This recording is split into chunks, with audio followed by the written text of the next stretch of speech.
अस्सलामुअलैकुम जी। गल्लां पिंड वालियां च तुहानूं खुश आमदीद कहने अज मैं लैके आई हाँ दिल दियां वो गल्लां जिहड़ियां रावां दे उत्ते चल के दिल नूं अपना आप कह देंदियां ने।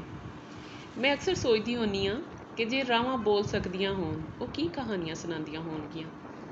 ਇਹ ਹਵਾਵਾਂ ਜਦੋਂ ਨਰਮ ਨਰਮ ਜੋਗੇ ਲੈ ਕੇ ਕੋਲੋਂ ਲੰਘਦੀਆਂ ਨੇ, ਮੈਨੂੰ ਪੁਰਾਣੇ ਲਮਹੇ ਯਾਦ ਆ ਜਾਂਦੇ ਨੇ।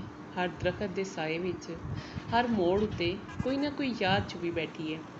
ਸ਼ੇਖਪੁਰਾ ਦੀਆਂ ਰਾਵਾਂ ਵਿੱਚ ਅੱਜ ਵੀ ਉਹਨਾਂ ਖ਼ੁਆਬਾਂ ਨਾਲ ਜੁੜੀਆਂ ਨੇ ਜਿਹੜੇ ਮੈਂ ਕਦੀ ਸੋਚਦੀ ਹੁੰਦੀ ਸਾਂ। ਕਈ ਰਾਵਾਂ ਜੁਦਾਈਆਂ ਦੀਆਂ ਕਹਾਣੀਆਂ ਸੁਣਾਉਂਦੀਆਂ ਨੇ ਅਤੇ ਕਈ ਮਿਲਣ ਦੀਆਂ ਖੁਸ਼ਬੂਆਂ ਲੈ ਕੇ ਆਉਂਦੀਆਂ ਨੇ।